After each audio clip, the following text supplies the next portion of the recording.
Hey guys, welcome back to Adventure Camping. Tactical Nut here, and today we're here to talk about the FNX 45. So stay tuned.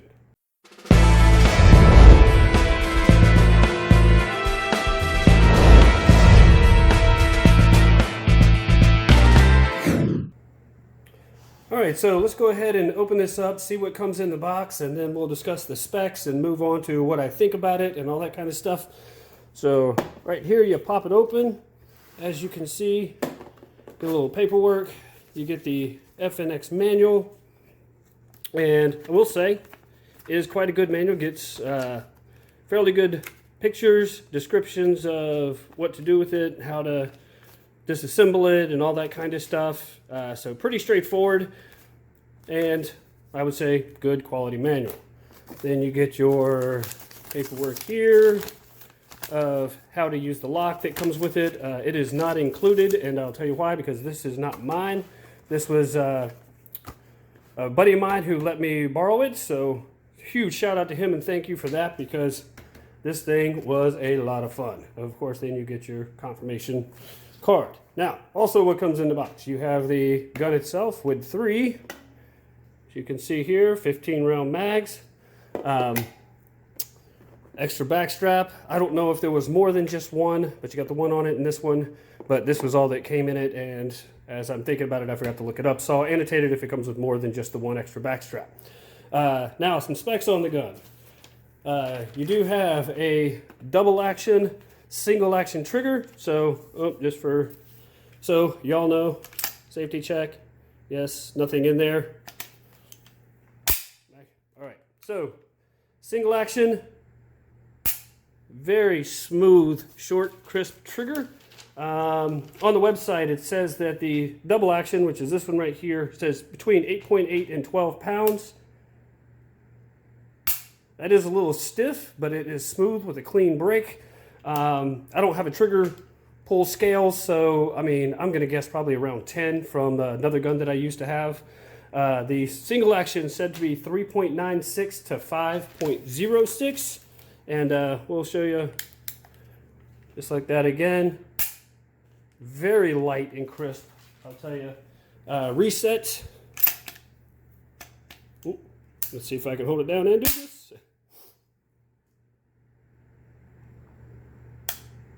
So, I mean, literally about that far. So you got about maybe a 1/4 inch of travel there before it resets again. You do have the 3-dot sights. Not night sights, but just 3-dot sights. You do have ambi mag release, as you can see here, and also your slide release, slide stop on both sides as well. So very cool on that one. And I got to tell you guys, well, let me finish with the specs first. We have the weight on this is 33 ounces, so kind of heavy, but as you can see, it is quite a larger gun. The barrel length is 4.5. Overall, 7.4. The height of the gun is 6.3 inches, and the width is going to be 1.58, so still kind of thick. Your sight radius is going to be 6.4. As you can see here, the front sight is adjustable for windage, and so is the rear sight. I did not adjust them at all, but I did not have to. They were right on, straight out of the box. As you can see here, got your little Picatinny rail for adding a light if you chose to do so. One of the things that I require of all my guns that I'm going to buy is this right here. Drop-free magazines. They are just launched right out of there, which I love that. They are steel. I'm not sure who makes it, but they are of very high quality. I had no hiccups at all in my entire time shooting the gun. Let me just say, let's see, I probably put about 400 rounds through it. I do not know how many my buddy has, but he's had this for quite a while, so I'm sure there's a lot of rounds through this gun, and I gotta say, it shot flawlessly. Now, unfortunately, most of the time I got to shoot this gun, I had to do it at an indoor range, and they do not allow filming, but I will roll in some footage at the end of me shooting it at an outdoor range. I was there with my brother. I may have got a little bit of footage of him shooting it too.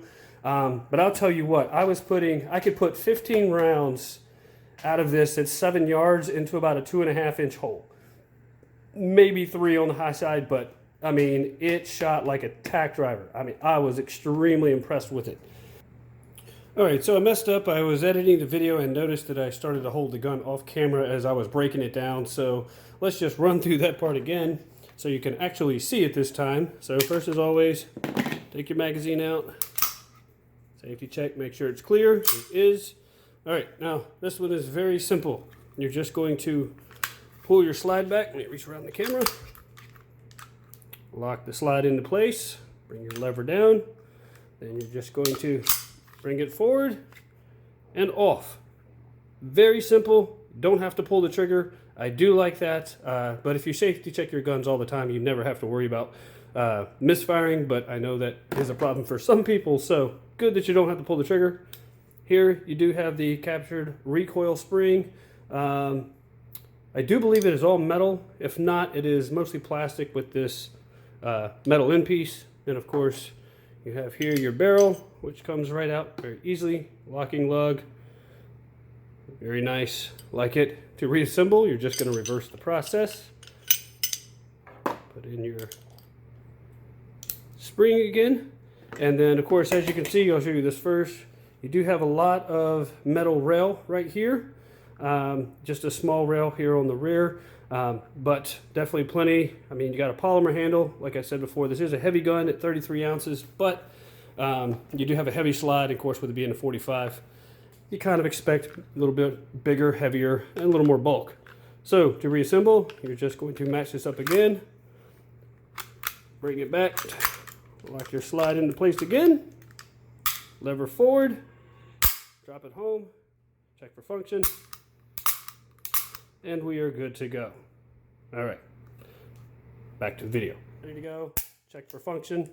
And then of course, one of the things that I do, I don't carry hammer fired guns, but just mainly because I only have one and it's a 1911 that is a little too big for carry, and I don't have a inside the waistband holster for it either. But I love that second strike capability. So for some reason, if you pull the trigger and you had a dead round, you could just pull that trigger and do it again. As you can see here, you got your manual safety on either side. And then of course, one of the things that I do like about it is you have a decocker as well. So very impressed with the function. The build quality is excellent. Like I said, I had no issues with it. The trigger, I mean, that double action is stiff and heavy, but you do get used to it, but it is smooth. And the single action, I mean, I just love it. I mean, just that little bit of take up. And then when you hit that wall, it just pops clean. I mean, very impressed, guys. Now, I will say this. Where did I put it? A holster that my buddy let me carry too. I did conceal carry this gun, and I'll tell you what, it does conceal a lot better than you would think. I mean, I carried it for probably at least a month. And there were times where my wife and daughter didn't even know that I had it on. So even though it is a large gun inside the waistband, it still worked for me, at least. I mean, I had to be a little careful. If I was in a store and had to bend down, I would squat so I wouldn't print or anything like that. But just as a note for anyone who maybe thinks that you can't carry such a large gun concealed, inside the waistband especially, but I did. And I mean, I'm 5'9", 150 pounds, so I was very impressed. This Kydex holster right here is from a company called AG Holsters. I have done a review of one of his holsters before. For his outside the waistband one, as you can see here, you're just going to push down and forward to release that strap. The holster, this one, really good quality. I had borrowed this gun. The reason why I don't have the other inside the waistband holster, I borrowed this for a while. Had to give it back to him because he was having another holster made for it. Then when he gave it back, he only brought this one, so that's the only one I have to show you. But both were made by AG Holster. I'll leave a link to him down below. And I got to say, very impressed with the holster. And like I said, I mean, I was just impressed at how you could actually conceal carry a 45 this large and with no issues. I mean, we'll dig into the small of your back a little bit because obviously I carried it at 4 o'clock, but I mean, just up and walking around and stuff like that was no issues. I mean, it is just impressive. Get a little bit closer look at it. The grip texture is perfect. It is Very grippy. Hopefully you can tell by the texture there that this is not going to slide out of your hand at all. I mean, it's really just perfect. I mean, I can get really good purchase on it.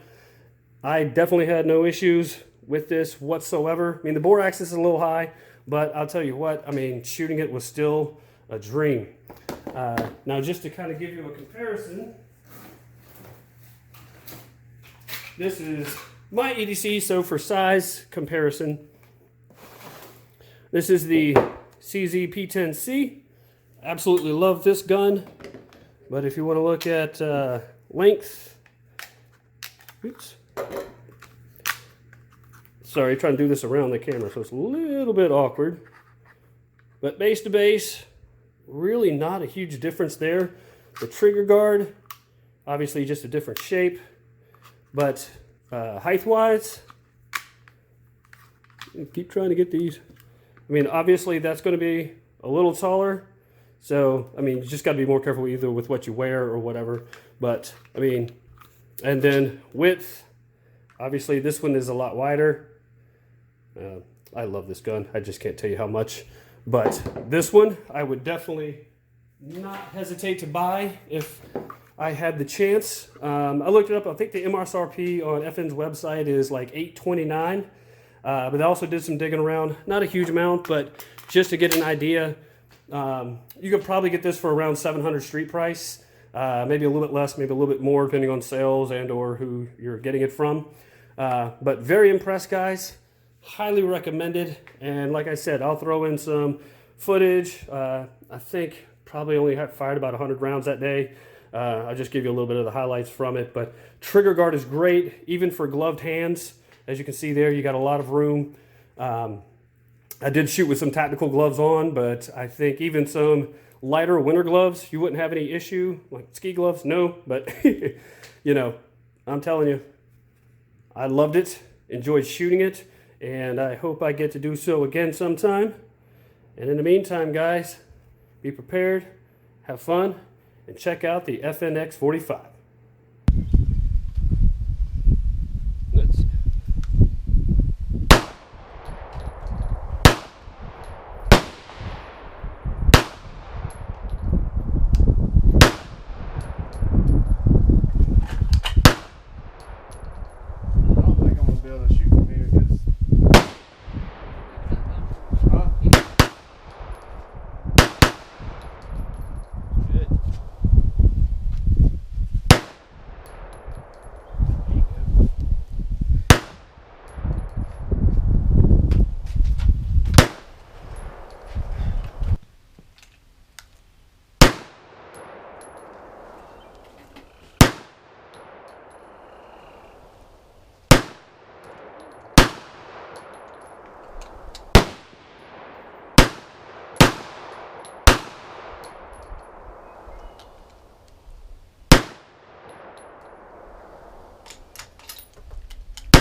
You're getting closer.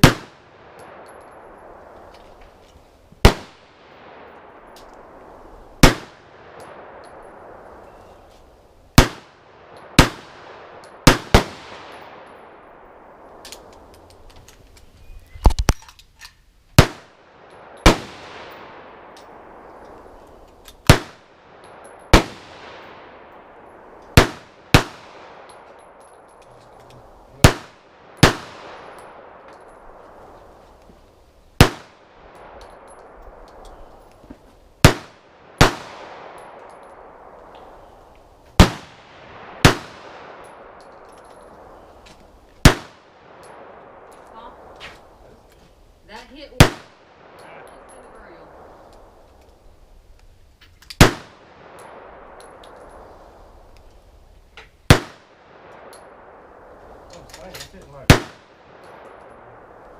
Huh? That was good. Yeah. I only have one that